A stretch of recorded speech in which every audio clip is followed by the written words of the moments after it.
All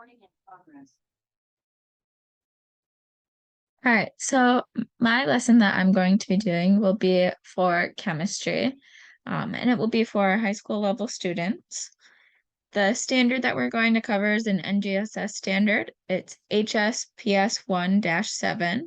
Use mathematical representations to support the claims that atoms and therefore mass are conserved during a chemical reaction. So the learning target that we will be covering is going to be that students will be able to use the idea that atoms and therefore mass are conserved during a chemical reaction to balance chemical equations.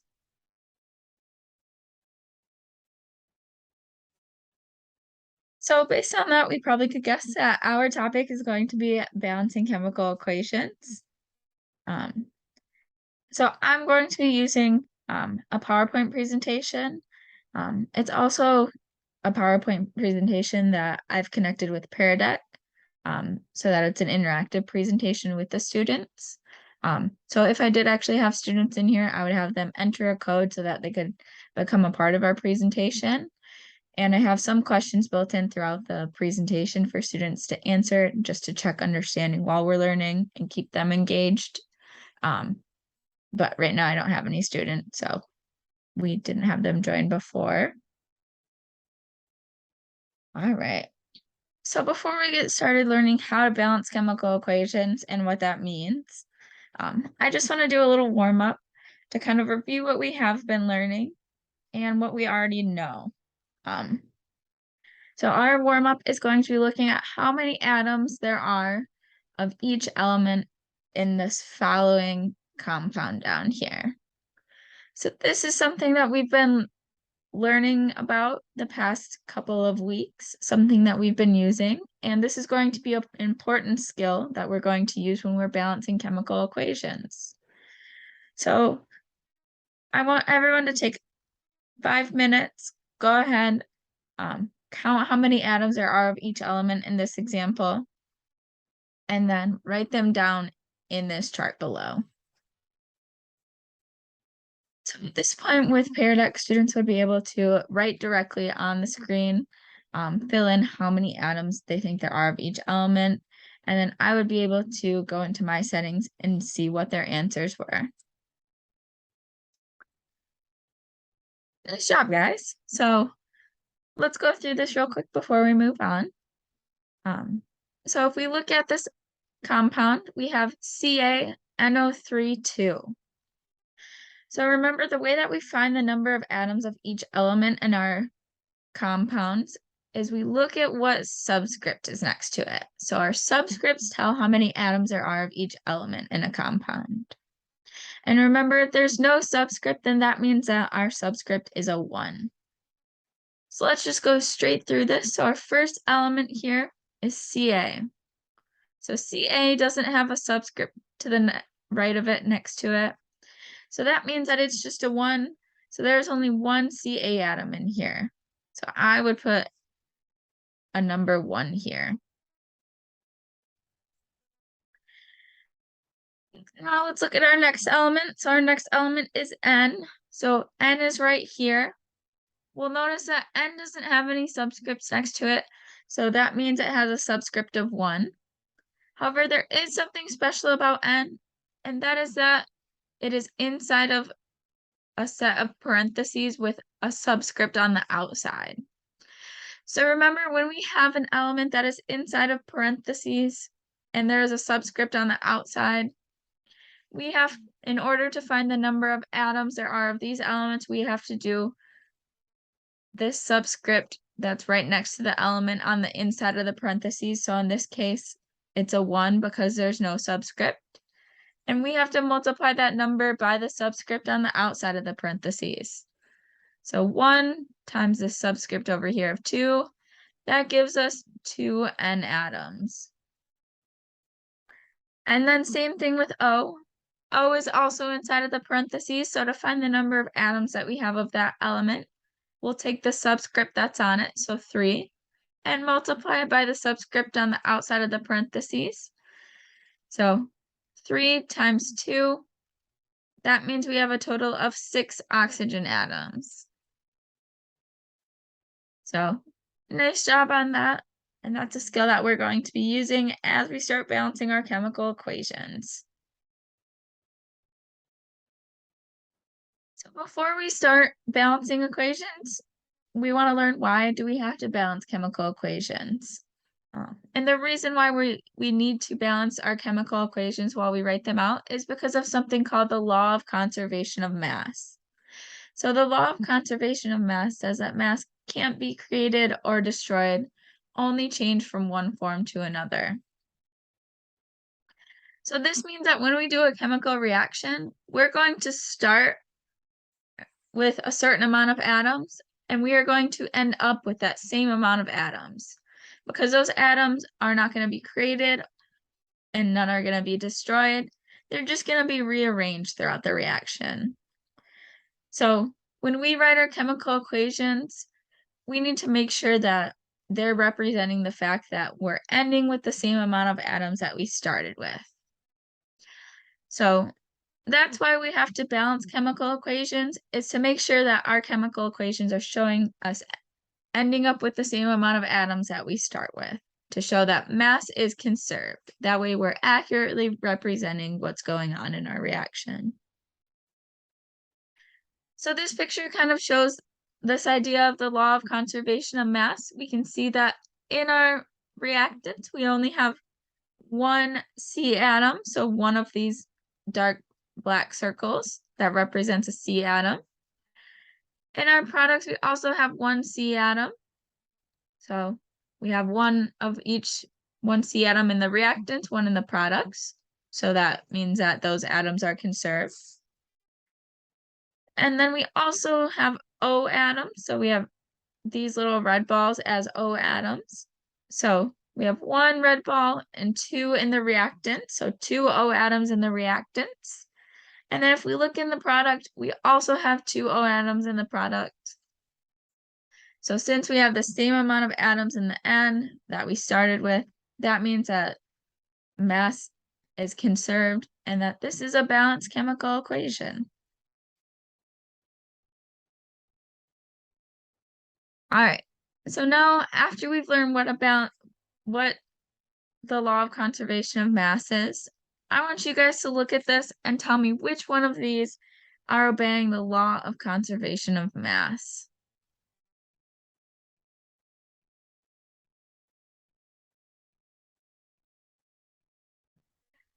So at this point, I would have students go ahead, answer this question. There would be a dot on their screen that they could drag and drop on whatever answer they thought was correct, and then we'd go over it. So nice job, guys. If we look, it does look like this second option here will be the option that is obeying the law of conservation of mass. If we count up the number of atoms on each side, we have 4 H atoms in the reactant. So remember, we do the coefficient times the subscript on an element to find the total number of atoms. So 2 times 2 means we have 4 H atoms in the reactants. And then 2 times 2 on the right side, we have 4 H atoms in the product, so those are balanced. And then we have 2 O atoms in the reactants, and we have a coefficient of 2 times O subscript of 1. So that gives us 2 O atoms in the products. So O atoms are also balanced. So that means that this chemical equation here in the middle is obeying our law of conservation of mass. So this law of conservation of mass is going to be our kind of guiding principle that we're going to use when we balance chemical equations. So before we start, there are some rules for balancing chemical equations. So our first rule is that you can't change any of the subscripts that are written on our compounds. So any of those little numbers that are written on our compounds, we're not going to touch, because changing those would change our compound. We're not trying to change our compounds that are in the reaction. We're just trying to balance our chemical equation so that it accurately represents what's going on in real life. Our second rule is that we can change the number of moles of each compound. So that means we can change in our equation how much of each compound there is in the reactants or the products. So to change this, to change the number of moles of each compound, we're going to add coefficients in front of the compounds in the equations. So we're not changing these little numbers. We are only changing these big numbers. So we have a few steps to balance chemical equations. So our first step is to write the unbalanced chemical equation. So in this case, I have H2 plus O2 reacts to form H2O. So start with your unbalanced equation. Our second step is to count the number of atoms of each element for both the reactants and the products. So remember to count our number of atoms of each element.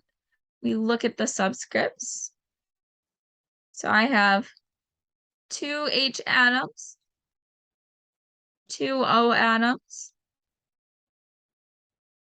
And then if I look over at the products, I have 2 H atoms over here in the products on the right side of the arrow. But I only have 1 O atom over here in the products. So we can see that even though we have the same number of H atoms in the reactants and the products, our number of O atoms are different. So that's how we know this isn't a balanced chemical equation yet. So to balance this equation, our third step is going to be to add coefficients to balance the equation. So my tip is to look at which element is which element in either the reactants or the products is kind of lacking some. So when I'm looking to add a coefficient, I want to see which element, and is it on the reactant or the product side, which one has the lower number between the reactants and the products. So I have the same number of H atoms in both the reactants and the products. We have 2 on both sides. But I only have 1 O atom in the products, and I have 2 in the reactants. So since I only have 1 O atom in the products, I know that I'm going to need to add a coefficient to raise my number of O atoms in the products. So remember, when we add a coefficient, when we add the big numbers in front, that big number will be multiplied by the atom's subscript in order to find the total number of atoms. So I'm going to think, okay, I know O's subscript is 1 in the products. I know I want to get my final number of O atoms to be 2 to match the reactants. So I'm going to say 1 times what number will give me 2. So that'll be 2, right? So I'll add a 2 as my coefficient in the products. So now 2 times O subscript of 1 will give me 2 O atoms in the products. But when I do this, since I put this coefficient in front of H2O, it also has H in the compound, so I'm changing the number of H atoms in my compound. So I'm going to recount my number of H atoms. So I have a coefficient of 2 times its subscript of 2. So now 2 times 2, I have 4 total H atoms in the products. So now I have 4 H's in the products and only 2 in the reactants. So now I'm going to have to add a coefficient in the reactants in order to get that number of H atoms up and balance this equation. So I'm going to be saying this subscript of 2 times what number in front here would give me a total of 4 H atoms. So that'll be 2. So when I add a 2 in front of here, 2 times the subscript of 2, this becomes 4 H atoms. And so now I have 4 H atoms in the reactants, 4 in the products, 2 O atoms in the reactants, and 2 in the products. So I have the same number of atoms in my products as I do in my reactants. So this chemical equation is balanced. It is now following the law of conservation of mass. It's showing that our atoms are conserved in the reaction. So our step 4 was just what we were doing there. So just making sure that as we add coefficients, we're recounting the number of atoms of each element for both the reactants and the products to make sure they're the same.